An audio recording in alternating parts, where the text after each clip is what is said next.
Dear student, I am going to discuss about hydrocele. तो चलिए start कर सकते हैं। वीडियो में भी लेंदी, तो नो प्रॉब्लम, आपके काम की चीज़ें हैं, देख लीजिए। तो सबसे पहले स्क्रॉटम में हम देखेंगे कि वो होता क्या है। ठीक है, तो एनाटमी में थोड़ा सा ओवरव्यू करेंगे।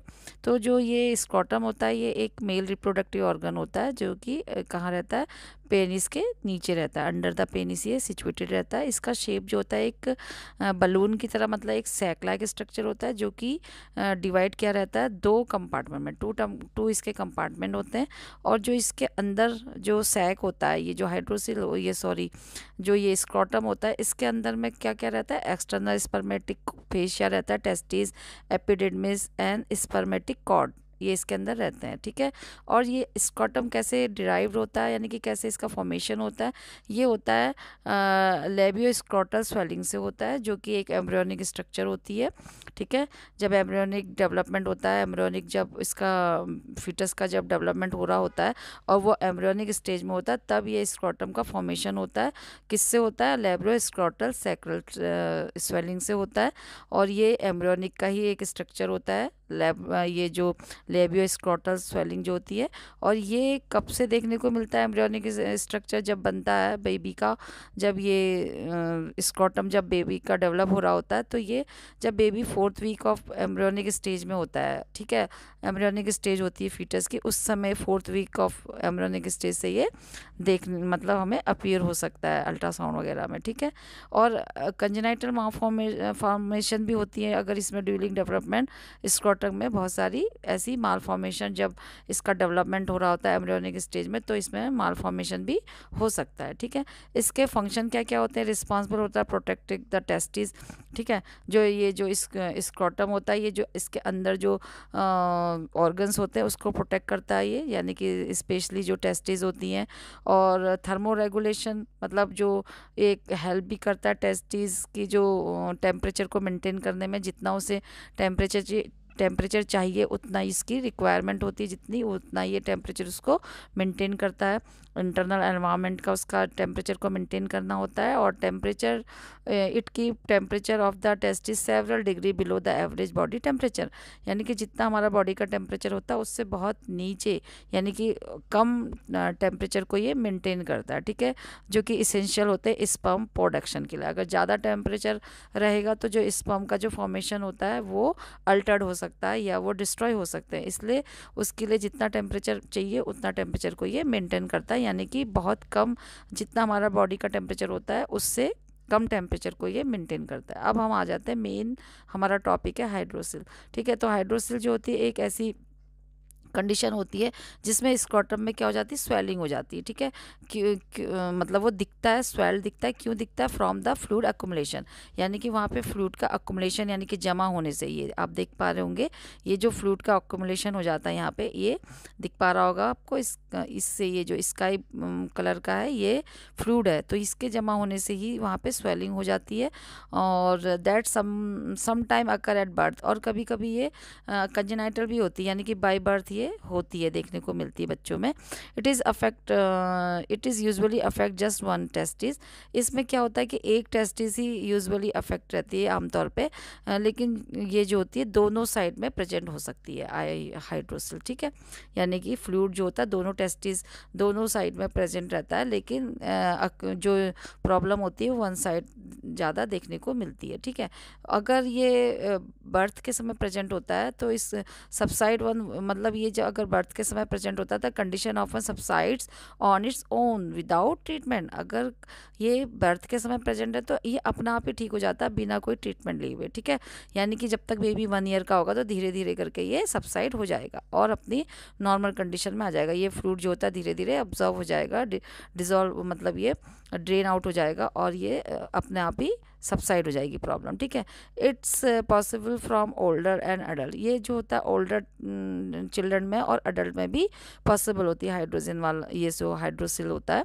ठीक है, it develop hydrocele but it's not as common, ठीक है। हाइड्रोसिल जो होता है वो कॉमन नहीं होता है, ठीक है, बहुत ज़्यादा देखने को नहीं मिलता, लेकिन ये हो सकता है बड़े बच्चों में भी हो सकता है और अडल्ट में भी हो सकता है। अप्रॉक्सीमेटली जो होता है ये 10% जो होता है न्यूबॉर्न बेबी में होता है। जो मेल बेबी होते हैं उनमें 10% देखने को मिलता है। कंजेनाइटल जैसे मैंने बताया वो अपना आप ही ठीक हो जाता है। बर्थ आफ्टर बर्थ 1 ईयर तक का बेबी में वो अपना आप ही ठीक हो जाता है, और ठीक है। और ये जो होता है जो अडल्ट मेल होते हैं उसमें 1% ऐसे होते हैं जिनमें कि ये देखने को मिलता है, ठीक।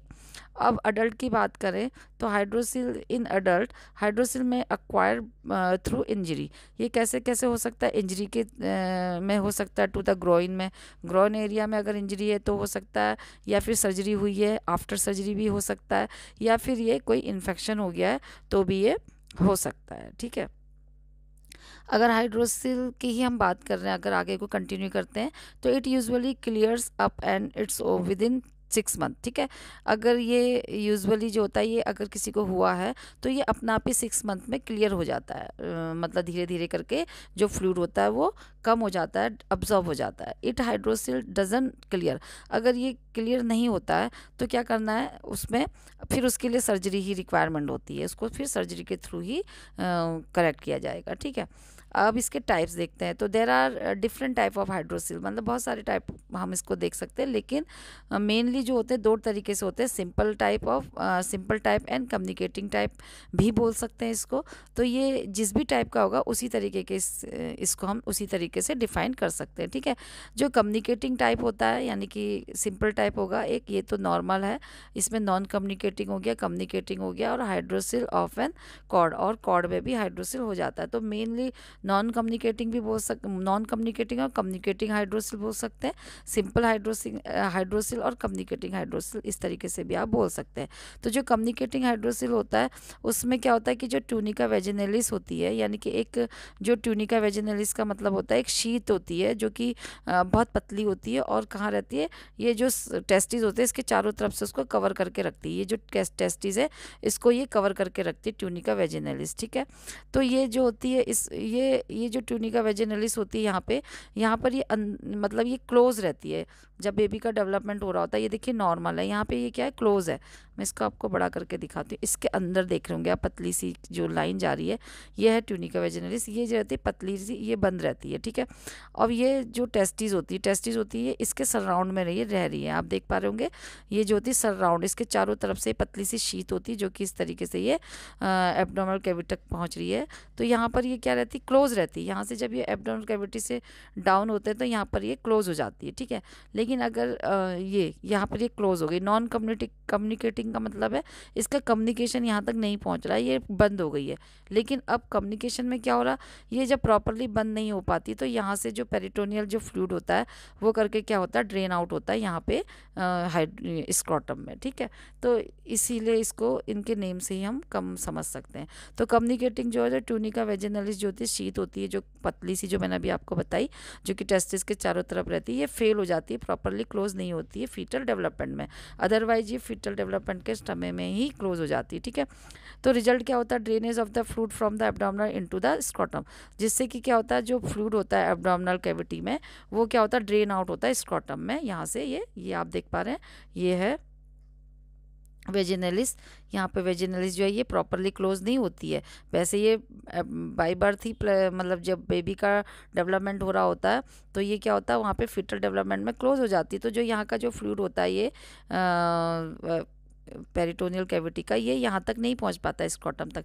लेकिन जब ये क्लोज नहीं हो रही है, बंद नहीं हो, मतलब ये जब क्लोज हो जाती है तो नहीं पहुँच पाता। अगर ये क्लोज नहीं होती तो ये फ्लूइड क्या होता है स्क्रोटम तक का ड्रेन आउट होता है, ठीक है, एब्डोमेन कैविटी का। इसको बोलते हैं कम्युनिकेटिंग। और सिंपल टाइप जो होता है occur during fetal development when the tunica vaginalis close, ठीक है। अब सिंपल टाइप क्या होगा, जब ये जो ट्यूनिका वेजिनलिस है ये क्या होती है, क्लोज हो जाती है प्रॉपरली फीटल डेवलपमेंट में। तो इसमें क्या होता है, but no before the extra fluid into the testis can absorb. लेकिन ये तब क्लोज हो जाती है जब यहाँ पर क्या होता है कुछ फ्लूइड रहता है जो कि ऑब्जर्व नहीं हो पाता है, ठीक है, उससे पहले ये क्लोज हो जाती है। तब बेबी का जब डेवलपमेंट हो, जब बेबी बर्थ होता है तो वहाँ पे उसके स्क्रॉटम थोड़े स्वेल दिखते हैं, क्योंकि उसके जो ये जो फ्लूइड होता है, ये फ्लूइड के ऑब्जॉर्प्शन नहीं हुआ होता है, तब उससे पहले ये क्या हो जाती है, क्लोज हो जाती है। तो जो यहाँ का फ्लूइड होता है वो यहीं रहता है, और यहाँ से फ्लूइड अब यहाँ पे नहीं आ पाता, क्योंकि ये क्लोज हो चुकी है सिंपल टाइप में, ठीक है। सिंपल टाइप में क्या हुआ कि ये जो ट्यूनिका वेजिनलिस है ये क्लोज हो जाती है फीटल डेवलपमेंट के टाइम पे ही, लेकिन ये तब क्लोज हो जा रही है जब इसका ऑब्जर्वेशन जो इसका जो फ्लूइड का जो होता है वो ठीक से ऑब्जर्व नहीं हो पाया होता है, तो ये क्लोज हो जाती है। तो यहाँ पे का फ्लूइड फिर धीरे धीरे करके 1 ईयर तक का मैंने बोला था सबसाइड हो जाता, ऑब्जर्व हो जाता, ठीक है, और लेकिन यहाँ से वापस इसमें नहीं आता। तो ये सिंपल टाइप का हो गया, ठीक।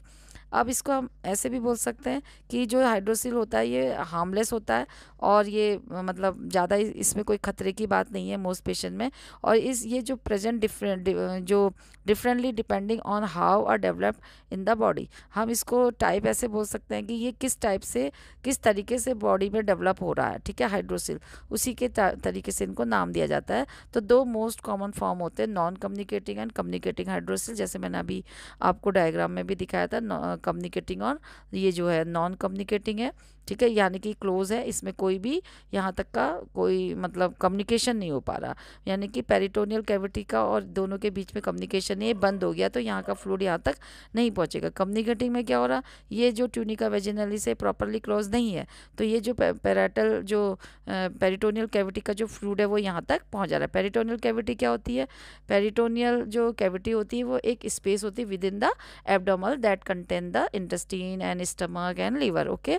तो इसी को पेरिटोनियल कैविटी बोलते हैं, ओके।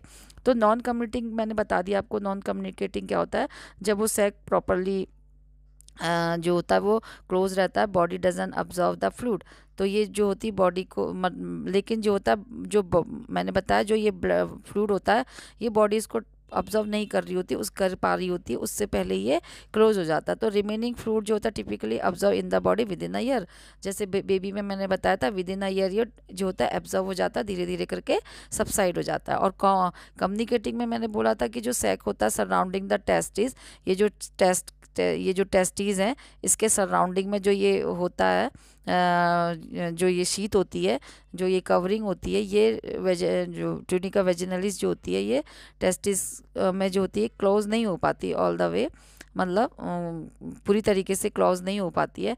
तो फ्लूइड जो होता है वो क्या होता है यहाँ से इस तक पहुंच जाता है, पेरिटोनियल कैविटी से फ्लूइड क्या होता है ड्रेन नीचे आता रहता है और यहाँ से ऊपर जाता रहता है, यानी कि इन एंड आउट इसमें से होता रहता है। ये होता है कम्युनिकेटिंग वाला, ठीक है। फिर है नक्स हाइड्रोसिल, ये भी आप बोल सकते हैं, एक नक्स हाइड्रोसिल भी होता है जो कि कहीं कहीं बुक्स वगैरह में दिया गया है।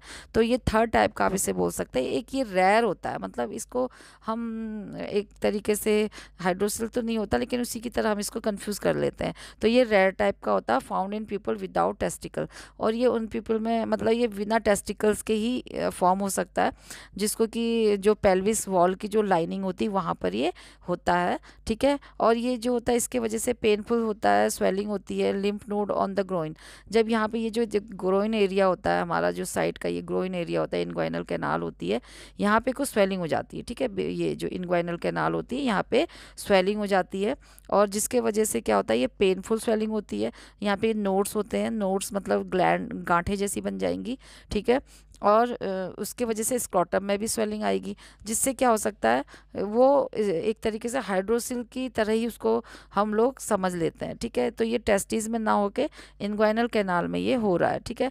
और इससे इससे ये भी कन्फ्यूजन हो जाता है, this can be mistaken ovarian cyst, इसको ओवेरियन सिस्ट या एंड्रोमेट्रियोसिस भी करके और जो अदर कंडीशन से इसको कंफ्यूज किया जा सकता है। तो इसलिए इसका ट्रीटमेंट मतलब डायग्नोज करना और ट्रीटमेंट करना बहुत ज़्यादा डिफ़िकल्ट हो जाता है, ठीक है। तो ये देख पा रहे होंगे ओवेरियन सैक, ये जो ओवरी है इसका भी इसको कंफ्यूजन किया जाता है कि कहीं ओवेरियन सिस्ट तो नहीं हो रही है, एंड्रोमेट्रियोसिस तो नहीं है, ठीक है, यानी कि कवरिंग ऑफ द ये एंड्रोमेट्रियम उसमें कोई इन्फ्लामेशन है, ठीक है, ये इनग्वाइनल कैनाल में ये स्वेलिंग हो जाती है, तो इसी से ये पेनफुल होगा, तो उसके उससे ये हाइड्रोसिल का कन्फ्यूज़न कर सकता है, ठीक है। उसके बाद है हाइड्रोसिल्स के हम सिम्टम देखते हैं। तो ये वेरी करता है, यानी कि अलग अलग सिम्टम होते हैं अलग अलग टाइप के हाइड्रोसिल के, ठीक है। तो जैसा जैसा टाइप होगा वैसे वैसे उसके सिम्टम होते हैं। फॉर एग्जांपल अगर कम्युनिकेटिंग हाइड्रोसिल है तो उसमें क्या होता है कि जो टेस्टिस होती है उसका साइज में चेंजेज होता रहता है, ठीक है। यानी कि ड्यूरिंग अ डे, मतलब एक दिन में उसमें एक ही दिन में आपको चेंजेस देखने को मिल सकता है, ठीक है। उसमें मतलब ड्यू टू क्यों मिलेगा, this is due to fluid moving from the abdominal cavity into the scrotum. यानी कि जो फ्लूइड है वो जो कम्युनिकेटिंग वाला है, इसमें क्या था मैंने बताया था आपको कि इसमें जो फ्लूइड होता है वो स्क्रॉटम तक पहुंच जाता है, ठीक है। यहाँ पे जो होता है ये कम्युनिकेटिंग है, तो यहाँ पे क्या होगा, फ्लूइड स्क्रॉटम पहुंच रहा, फिर स्क्रॉटम से एब्डोमेन तक पहुंचेगा। तो इस तरीके से इन एंड आउट होता रहता है, जिससे इसके साइज में जो होता है वो चेंजेज होता रहता है। एक दिन में भी ये चेंज देखने को मिलता है। Then being absorb into the abdominal cavity, फिर से वो वापस से एब्डोमिनल कैविटी के थ्रू एब्जॉर्ब भी कर लिया जाता है, ठीक है। और जो सिंपल हाइड्रोसिल होता है वो on the hand demonstrate the consistent size, यानी कि वो दूसरी ओर देखते हैं तो जो ये सिंपल टाइप का होता है इसका जो साइज होता है हाइड्रोसिल का वो कॉन्सिस्ट रहता है, यानी कि एक ही तरीके का रहता है, मतलब बड़ा रहता है। नॉर्मल जितना नॉर्मल साइज होता है उससे ये लार्ज होता है, लेकिन कांस्टेंट रहता है, एक ही साइज में रहता है थ्रू आउट द डे, मतलब पूरे दिन में वो सेम रहेगा, साइज में कोई चेंजेस नहीं रहता, लेकिन नॉर्मल से बड़ा रहता है। किसमें, सिंपल हाइड्रोजन में, सॉरी हाइड्रोजन बोल रही है, हाइड्रोसिल, ओके, वो टंग स्लिप हो जाती है ना तो जल्दीबाजी में। हाइड्रोसिल मीन, हाइड्रोसिल जो होता है वो जो होता है क्या होता है उसमें, हाइड्रोसिल का जो साइज होता है उसमें लार्ज होता है, लेकिन वो नॉर्मल रहता है, कांस्टेंट रहता है, ठीक है, थ्रू आउट द डे। और ग्रेजुअली जो होता है वो धीरे धीरे श्रिंक होता है, धीरे धीरे करके वो छोटा होता है ओवर अ टाइम, मतलब उसको टाइम लगता है लेकिन वो धीरे धीरे श्रिंक होता है। Hydrogen locate primarily in front of in front of one of the testicle, यानी कि जो हाइड्रोसिल होता है वो लोकेट होता है जो टेस्टिस होती हैं उसके आगे की ओर को ये हाइड्रोसिल जो होता है इन फ्रंट में ये लोकेट रहता है। अगर इसका पैल्पेशन करें, यानी कि इसको छू के देखें, फील करके देखें, तो ये कैसा रहता है, स्मॉल एक बलून की तरह देखने को मिलेगा, जिसके अंदर की फ्लूइड फुल होता है, लोकेटेड इनसाइड द स्क्रॉटम, जो कि स्क्रॉटम के अंदर रहता है, ठीक है। हाइड्रोसिल, अगर जो दोनों तरीके के हाइड्रोसिल होते हैं, चाहे वो सिंपल हो चाहे वो कम्युनिकेटिंग हो, इसमें क्या होता है कि पेन नहीं होता है, लेकिन ये बट इन अडल्ट, मतलब पेन तो नहीं होगा, लेकिन क्या होगा जो अडल्ट में ये होता है, तो particularly if there is a large, यानी कि पर्टिकुलरली ये दे आर लार्ज, यानी कि नॉर्मल से लार्ज होते हैं ना साइज़ में, तो क्या कॉज कर सकते हैं, डिस्कम्फर्ट कॉज कर सकते हैं और हैवीनेस फील करा सकते हैं पेशेंट, मतलब पर्सन को, जो स्वेल्ड स्क्रॉटम होते हैं, जिससे कि वॉकिंग में और सेक्स में उसको प्रॉब्लम आएगी। ड्यूरिंग सेक्स और वॉकिंग में उसको डिस्कम्फर्ट फील होता है due to enlargement of the scrotum, ठीक है। स्वेलिंग में not be as severe in morning, ठीक है। जो स्वेलिंग होती है वो इतनी मॉर्निंग के टाइम पे ज़्यादा सीवियर नहीं होती है, और फिर दिन में वो मतलब वो इंक्रीज होती चली जाती है, ठीक है। इफ़ पेन इज़ प्रेजेंट, अगर पेन है उसमें, और तो वो इंडिकेट करता है सीरियस कंडीशन को वो इंडिकेट कर सकता है। अगर नॉर्मल सिंपल हाइड्रोसिल है तो वो क्या होगा, पेन नहीं करेगा, लेकिन अगर वो पेन हो रहा उसमें और सीवियर हो रहा, तो इसका मतलब क्या है कि वो सीरियस कंडीशन को कॉज कर सकता है, जो कि टेस्टिकुलर टॉर्जन हो सकता है। जो टेस्टिकुलर टॉर्जन में क्या होता है कि जो टेस्टिकल्स होते हैं और जो कॉर्ड होते हैं वो ट्विस्ट हो जाते हैं, ये आप देख पा रहे हैं, ये ट्विस्ट हो जाते हैं, जो टेस्टिकल्स होते हैं और जो कॉर्ड होगी, ये कॉर्ड ये ट्विस्ट हो जाती है, ये आप देख पा रहे हैं, ट्विस्ट हो जा रही है। Testicular torsion is a medical emergency, तो ये क्या हो सकती है, एक मेडिकल इमरजेंसी हो सकती है, ठीक है। अब इसके कॉजेज़ की अगर बात करें तो कॉज को समझने से पहले हमको इसकी एनाटॉमी जो होती है मेल रिप्रोडक्टिव सिस्टम की वो समझनी होगी, namely of the scrotum and the testicles, ठीक है। तो जैसे आप यहाँ पे पहले हम इसको पैथोफिजियोलॉजी देखते हैं, जिससे कि हमें थोड़ा थोड़ा क्लियर समझ में आता रहेगा। ड्यूरिंग फीटल डेवलपमेंट क्या होता है कि जो टेस्टिकल्स होते हैं वो पेरिटोनियल कैविटी में होते हैं, इतना तो आपको पता होगा। जिस समय बेबी का डेवलपमेंट हो रहा होता है तो वो एकदम से स्क्रॉटम में नहीं होते हैं, जो टेस्टिस जो होती हैं वो स्क्रॉटम तक नहीं पहुंच पाती हैं। वो कहाँ पे होती है? पेरिटोनियल कैविटी में। पेरिटोनियल कैविटी मैंने आपको क्या बताया था कि एक स्पेस होता है विद इन द एब्डोमेन, और उसमें क्या क्या रहते हैं? स्टमक, लीवर, इंटेस्टाइन यहाँ रहते हैं। तो ये एब्डोमिनल कैविटी का ही एक स्पेस होता है, वहाँ पर ये रहती है, ठीक है। और इनसाइड द एब्डोमेन और द कंटेन, इसमें इंटेस्टाइन, स्टमक एंड लीवर रहता है। तो ये जब फीटस का, जैसे जैसे फीटस का डेवलपमेंट होता रहता है, तो जो टेस्टिकल होती हैं, जो टेस्टिकल्स जो होती है वो डिसेंट रहती है, डिसेंट होती रहती है, यानी कि नीचे को डाउन होती रहती है, गिरती रहती है, नीचे को आती रहती है, कहने का मतलब थ्रू दी इनग्वाइनल कैनाल। ये जो इनग्वाइनल कैनाल होती है दोनों साइड की, यहाँ से ये धीरे धीरे नीचे को आती है। कहाँ पे? स्क्रॉटम में। यहाँ पे आप देख पा रहे हैं, मैं बड़ा करके दिखा देती हूँ आपको। ये देखिए, ये टेस्टिस है जो कि एब्डोमिनल कैविटी में रहती है। जब बच्चे का डेवलपमेंट होता है तो ये एब्डोमिनल कैविटी से इनग्वाइनल में डिसेंट होगी धीरे धीरे करके। ये फिर इनग्वाइनल से जो होता है प्री स्क्रॉटल में होती है, यानी कि प्री प्यूबिक एरिया में होती है, यानी कि स्क्रॉटम से पहले, जस्ट पहले प्री प्यूबिक एरिया होगा, वहाँ पे होगी, और उसके बाद ये स्क्रॉटम में आएगी, ठीक है। तो इस तरीके से धीरे धीरे करके जैसे जैसे बच्चे का डेवलपमेंट होता है उसी तरीके से ये डिसेंट डाउन होती रहती है, ठीक है। The inguinal canal is passageway in the abdominal wall that allow for the passage of the testicle and the spermatic cord, ठीक है। अब ये जो इनग्वाइनल आप देख पा रहे हैं, ये है इनग्वाइनल कैनाल, ठीक है। ये है ये इनग्वाइनल कैनाल।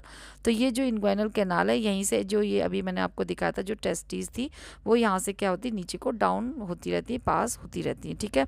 तो ये एक क्या है इसका मतलब? एक पैसेज वे है, यानी कि एक रास्ता है एब्डोमिनल वॉल से, जिसके थ्रू क्या हो रही है? जो टेस्टिकल्स होती है, स्पर्मेटिक कॉर्ड होती है, वो क्या होती है? हैंग आउट होती है, यानी कि हैंग होती है कहाँ पे? स्क्रॉटम में, ठीक है, मेल में, ठीक है।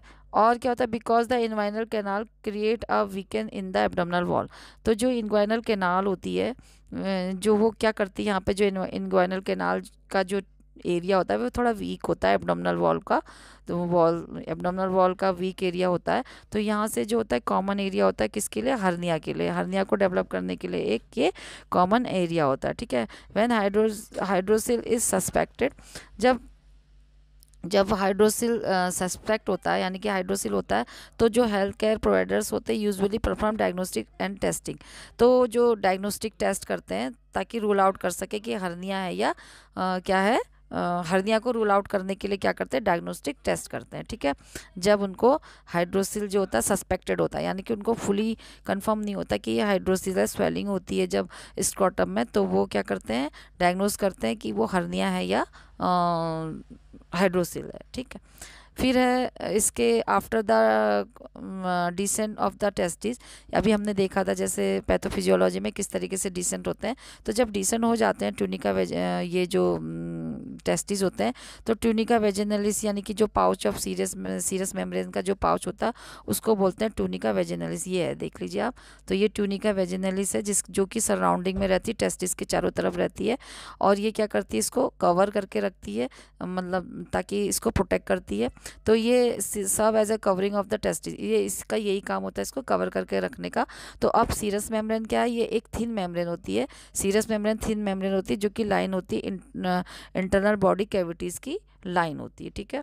तो आफ्टर डिसेंट, अब ये जब टेस्टिस डिसेंट हो जाता है तो इसको कवर करने के लिए जो टूनिका वेजिनलिस होती है इसको क्या कर लेती है? कवर कर लेती है, फॉर्म हो जाती है वहाँ पे, ठीक है। अब normally there is no communication between the scrotum and the peritoneal cavity. Normally क्या होता है? जो ये पेरिटोनियल कैविटी होती है और जो स्क्रॉटम होता है, इनके बीच में कोई भी कम्युनिकेशन नहीं होता है, ठीक है। इसको प्रिवेंट करने के लिए क्या होता है? Preventing fluid. ये क्यों नहीं होता है इसमें जो कम्युनिकेशन? ताकि जो एब्डोमिनल फ्लूइड होता है वो स्क्रॉटम तक ना पहुँच पाए, उसको प्रिवेंट किया जा सके, ठीक है। और बट जो ये जो abnormal development occur in the male foetus. अब क्या हो रहा है कि जब मेल फीटस का डेवलपमेंट होता है तो एबनॉर्मल डेवलपमेंट होता है, उसका फीटस का जो डेवलपमेंट हो रहा है वो तो नॉर्मल है, लेकिन उसके जो अंदर ये जो ऑर्गन होता है इसका एबनॉर्मल डेवलपमेंट हो रहा है। तो जो वेजिनलिस होती, जो मैंने अभी आपको बताया था, ये जो वेजिनलिस होती है ये क्या होती है? क्लोज नहीं होती, प्रॉपरली क्लोज नहीं होती है। तो यहाँ पे क्या होता है? जिसके वजह से क्या होता है? जो फ्लूइड होता है वो क्या होता है? पेरिटोनियल, ये जो फ्लूइड होता है, एब्डोमिनल फ्लूइड जो होता है, पास थ्रू द स्क्रॉटम। तो ये क्या होता है? इस वेजिनलिस के थ्रू क्या होता है? ये स्क्रॉटम में पहुँच जाता है, ठीक है। इन मोस्ट केसेस में underline the cause of the cavity is unknown. और कभी कभी तो क्या होता है? ये जो यहाँ पे जो फ्लूइड होता है इसका कॉज भी अननोन माना जाता है। तो ये हो गया कॉजेज इन्फेंट में। अब अडल्ट में क्या होता है कि जब टेस्टिकुलर जो नॉर्मली द टेस्टिकल्स जो होते हैं वो surrounded by the protective tissue, जिसको कि ट्यूनिका वेजिनलिस, जैसे मैंने अभी बोला था, नॉर्मली ये क्या रहते हैं, इससे कवर रहते हैं, ट्यूनिका वेजिनलिस से इसको कवर किया रहता है। और ये जो स्पेस होता है, ये जो सैक जो होता है ये ट्यूनिका वेजिनलिस का, ये क्या करता है, एक स्मॉल अमाउंट में फ्लूइड को प्रोड्यूस करता है, यानी कि छोटे अमाउंट में, यानी कम अमाउंट में फ्लूइड को बनाता है, जो कि टेस्टिस को क्या करते हैं, आराम से मूव करवाता है, उससे उसको हेल्प मिलती है मूव करने में और फ्रिक्शन से बचने में। तो यूजुअली एनी एक्सेस फ्लूइड, जब क्या होता है कि अक्सर ये जो फ्लूइड होता है जब ये ज़्यादा हो जाता है, ड्रेन आउट ज़्यादा करता है into the when in the scrotum, तो ये जब एक्सेस फ्लूइड होता है तो ये क्या कर लेता है, इसको ड्रेन कर लेता है, कहाँ पे, स्क्रॉटम की जो वेन्स होती है उसमें ये ड्रेन आउट हो जाता है, ठीक है। और इस हालांकि if there is disruption in the balance, तो इस तरीके से क्या होता है, जैसे ही यहाँ फ्लूइड बना और जो टेस्टिस होती हैं उससे उसको क्या हुआ, ये स्मॉल अमाउंट में ट्यूनिका वेजिनलिस फॉर्म करता है फ्लूइड को, तो ये इसको हेल्प करता है मूव करने में और प्रोटेक्ट करता है फ्रिक्शन से, ठीक है। लेकिन अगर ये फ्लूइड ज़्यादा बन जाता है तो क्या करता है कि जो यहाँ पे की जो वेन होती है, स्क्रॉटम की जो वेन्स होती है उसमें ये ड्रेन आउट होता है, यानी कि अब्जॉर्व होता है, ठीक है। अगर ये यहाँ पे कोई डिस्ट्रप्शन हो जाता है इनके बैलेंस में, तो इस तरीके से ये जब बनाता है और ये ऑब्जर्व भी हो जाता है, तो इसकी स्क्रॉटम की वेन के थ्रू, तो इसका अगर यहाँ पे कोई डिस्ट्रप्शन हो जाता है, यानी कि कोई एबनॉर्मलिटीज आ जाती है, यानी कि कोई ब्लॉकेज हो जाता है between the fluid and the produce, ये जो प्रोडक्शन में इसका जो होता है, जो फ्लूइड का प्रोडक्शन होता है, फ्लूइड का जो ड्रेन करने का जो तरीका होता है ऑब्जॉर्प्शन का, अगर उसमें कोई इम्बैलेंस हो जाता है तो क्या बनता है फिर उसको, उससे क्या कॉज होता है, रिजल्ट होता है उसका हाइड्रोसिल, ठीक है। तो इस तरीके से ये हाइड्रोसिल फॉर्म हो जाता है, यहाँ पे आप देख पा रहे हैं। तो इस तरीके से ये ज़्यादा मात्रा में फ्लूइड एक्युमुलेट होता रहेगा तो क्या बनेगा, हाइड्रोसिल, ठीक है। अब इसी को कंटिन्यू करते हैं कि कॉज ऑफ एडल्ट जो हाइड्रोसिल में इंक्लूड, किस किस से हो सकता है ये हाइड्रोसिल बड़े लोगों में। एक तो इंजरी से हो सकता है, ठीक है, इंजरी से हो सकता है, इन्फ्लामेशन से हो सकता है स्क्रॉटम में, ठीक है, स्पर्मेटिक कॉर्ड ब्लॉकेज हो सकती है, तो हो सकता है मतलब उसमें जो कॉर्ड हो गई जो उसको ऑब्जर्व कर रही थी, बैलेंस बना के रख रही थी, वो ब्लॉक हो जाएगी। इनग्वाइनल हर्निया की अगर सर्जरी, जैसे मैंने बताया था इनग्वाइनल हर्निया हो सकता है, तो उसकी अगर सर्जरी करें तो उसके वजह से भी कोई ना कोई प्रॉब्लम आ सकती है। इन्फेक्शन हो सकता है, अगर टेस्टिस में और स्क्रॉटम में कोई इन्फेक्शन है तो भी ये कॉज होगा हाइड्रोसिल। इसके रिस्क फैक्टर क्या है, प्रीमेच्योर बर्थ होगी, ठीक है। प्राइमरी रिस्क होता है कि हाइड्रोसिल इन द इन्फेंट में अगर हाइड्रोसिल है तो प्रीमेच्योर बर्थ वाले बच्चों में ये देखने को मिलेगा, क्योंकि उनके जो ऑर्गन्स होते हैं फुली मेच्योर नहीं हो पा रहे हैं ना, अभी उसकी जो वेजिनलिस होती है प्रॉपरली वो नहीं हो पाई है, बंद नहीं हो पाई है, तो वो क्योंकि उसका ये प्रीमेच्योर बर्थ हो गई है। रिस्क फैक्टर होते हैं लेटर इन लाइफ में, अगर ये बाद में हो रही है, लाइफ के बाद वाले स्टेजेस में हो रही है, तो सेक्सुअली ट्रांसमिटेड इन्फेक्शन हो सकता है, उसके वजह से हो सकता है, या इंजरी हो सकती है स्क्रॉटम में, या इन्फ्लामेशन हो सकता है स्क्रॉटम में, तो उसके ये एक रिस्क फैक्टर है हाइड्रोसिल को कॉज करने के। अब इसके डायग्नोसिस में फिजिकल एग्जामिनेशन करेंगे न्यूबॉर्न का, तो जो कि हाइड्रोसिल को, अगर उसका हाइड्रोसिल प्रेजेंस है तो फिजिकल एग्जामिनेशन में दिख जाएगा, ठीक है, बेबी में अगर वो न्यूबॉर्न है तो। और अगर जो ये पीडियाट्रिशियन होते हैं ये इसको कैसे डायग्नोज करेंगे कि ये क्या करते हैं, ये जो होता है ट्रांस इल्यूमिनेशन के थ्रू इसको डायग्नोज करते हैं। ट्रांस इल्यूमिनेशन क्या होता है, एक ऐसा प्रोसीजर होता है जिसमें कि क्या करते हैं, जो सोलन जो स्क्रॉटम होता है, यानी कि जो ये स्क्रॉटम सोलन हो गया, इसके थ्रू को क्या करते हैं, जो लाइट को पास करते हैं, तो वो क्या होता है, शाइन करता है, चमकता है, ठीक है। तो may reveal clear fluid surrounding the testis, और वो देखने को मिलता है कि जो टेस्टिस है उसके सराउंड में क्या है, फ्लूइड, क्लियर फ्लूइड देखने को मिलेगा ट्रांस इल्यूमिनेशन के थ्रू। समझ में आ गया। ट्रांस इल्यूमिनेशन एक ऐसा प्रोसेस है जो पीडियाट्रिशियन होते हैं, यानी कि जो ये इसको डायग्नोज करने के लिए क्या करते हैं, स्क्रॉटम के थ्रू जो होती है लाइट पास करते हैं, जो कि क्या करता है, उसको शो करता है किसको, क्लियर फ्लूइड को, जो कि टेस्टिस के आसपास देखने को मिलता है, ठीक है।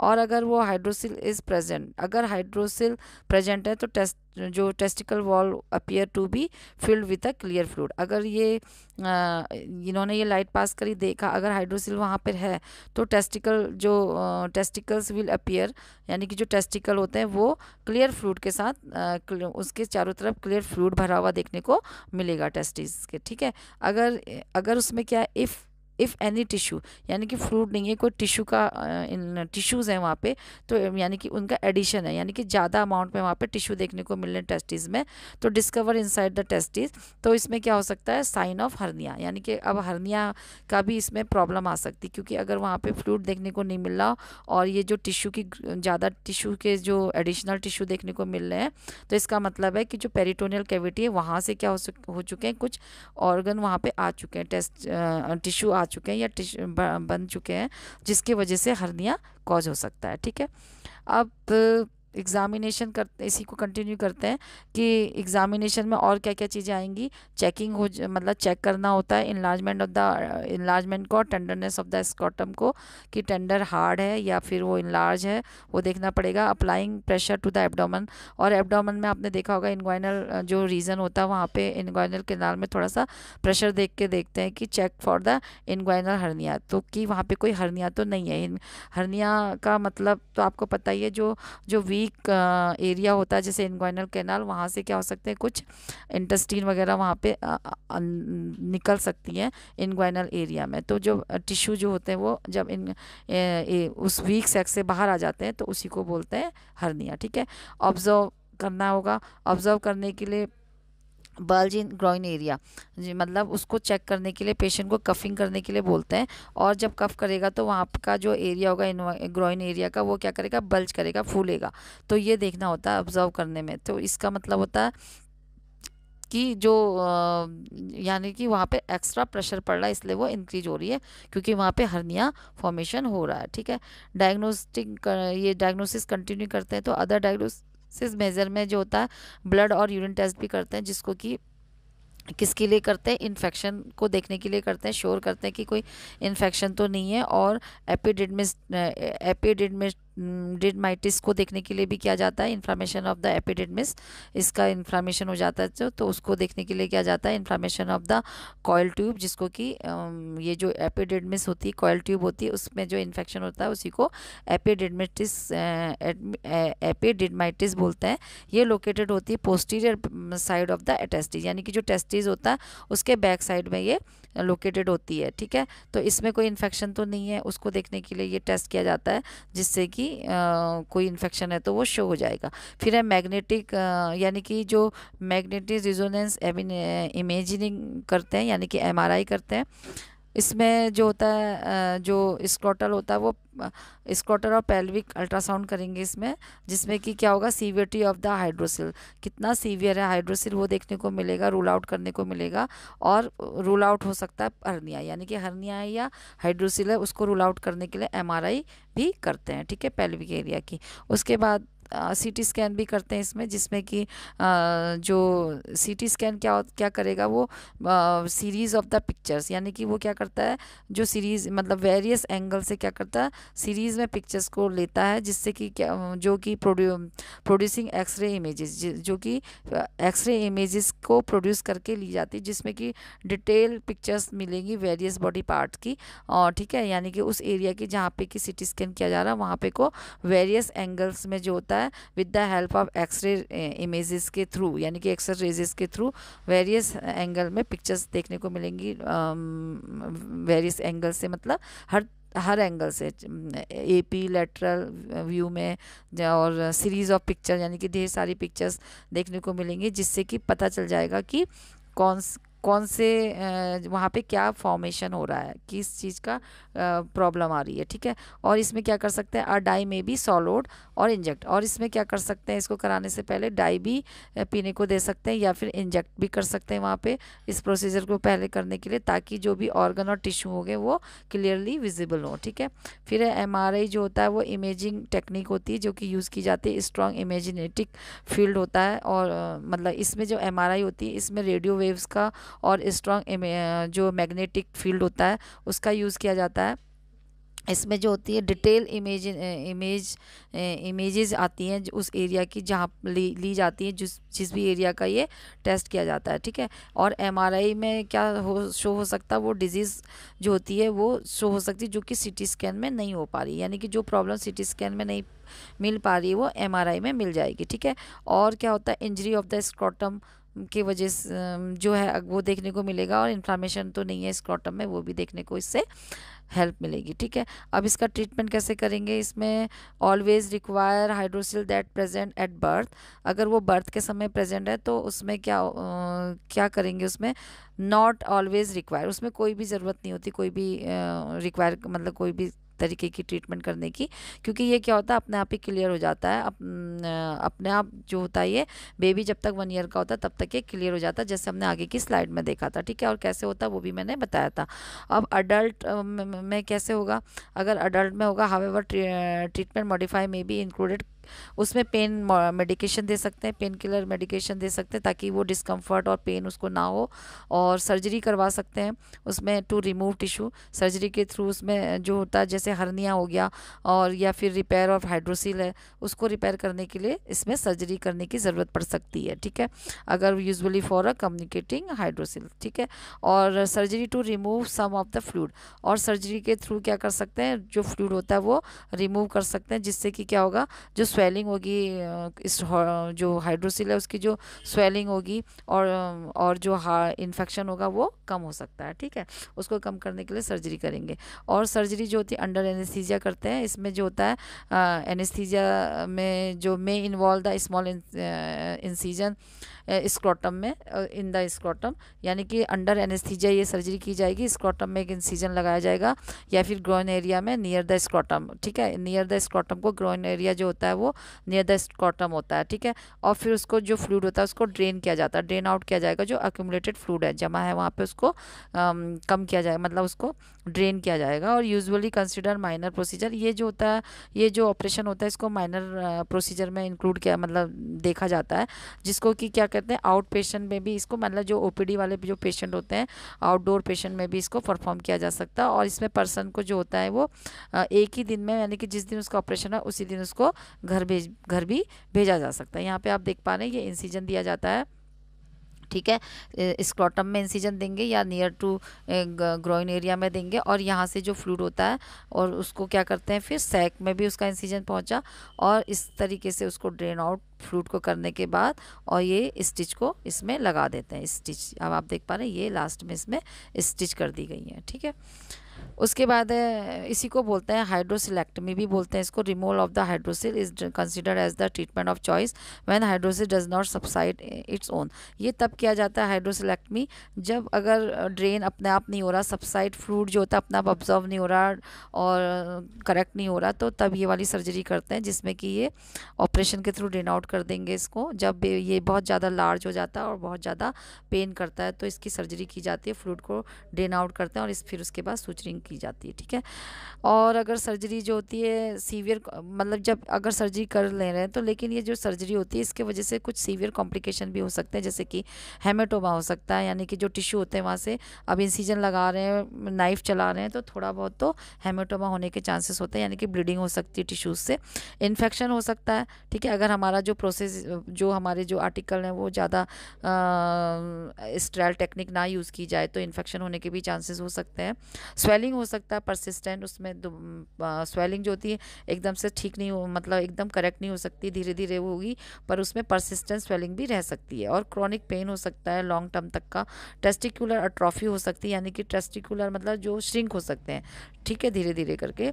और रिकरेंट जो हाइड्रोसिल, यानी कि एकदम सर्जरी करके ये नहीं कह सकते कि वो अब करेक्ट हो गया, दोबारा से भी वो हाइड्रोसिल फॉर्म हो सकता है। ठीक, रिपीट सर्जरी करा सकते हैं, इसमें दोबारा से सर्जरी कराएंगे। अब दोबारा से फॉर्म हो गया तो नेचुरली ये कि उसको फिर से ड्रेन आउट करने के लिए रिपीट सर्जरी करेंगे, जो कि इफ़ इट इज़, अगर जो हाइड्रोसिल है वो पेनफुल है, लार्ज है और इन्फेक्टेड है, तो दोबारा से फिर से उसमें सर्जरी की जा सकती है, या फिर एस्पिरेशन से भी कर सकते हैं, यानी कि जब ये फ्लूइड हो गया तो जिसमें जो निडल को इंसर्ट करके, यानी कि जो लॉन्ग निडल होती है उसको इंसर्ट करके उसको फ्लूइड को एस्पिरेट किया जा सकता है कुछ कंडीशन में, जैसे कि हार्ट कंडीशन है, पेशेंट को हार्ट डिजीज़ है, या फिर कुछ उसकी कुछ ब्लड थिनर वाली प्रॉब्लम है, यानी कि ब्लड क्लॉटिंग की प्रॉब्लम है, तो इस तरीके से इसको हेमेटोमा से प्रिवेंट करने के लिए कर सकते हैं। ठीक है। और निडल एस्पिरेशन प्रोसीजर में भी perform to remove fluid. Needle aspiration इसलिए करते हैं ताकि फ्लूइड को रिमूव कर सकें। और हाइड्रोसिल में रिकर फॉलोइंग एस्पिरेशन में भी रिक्वायर रिपीट। अब जब ये एस्पिरेशन कर तो दिया, लेकिन इसमें रिपीट एस्पिरेशन करने की ज़रूरत हो सकती है जब हाइड्रोसिल दोबारा से फॉर्म हो जाता है। तो ठीक है।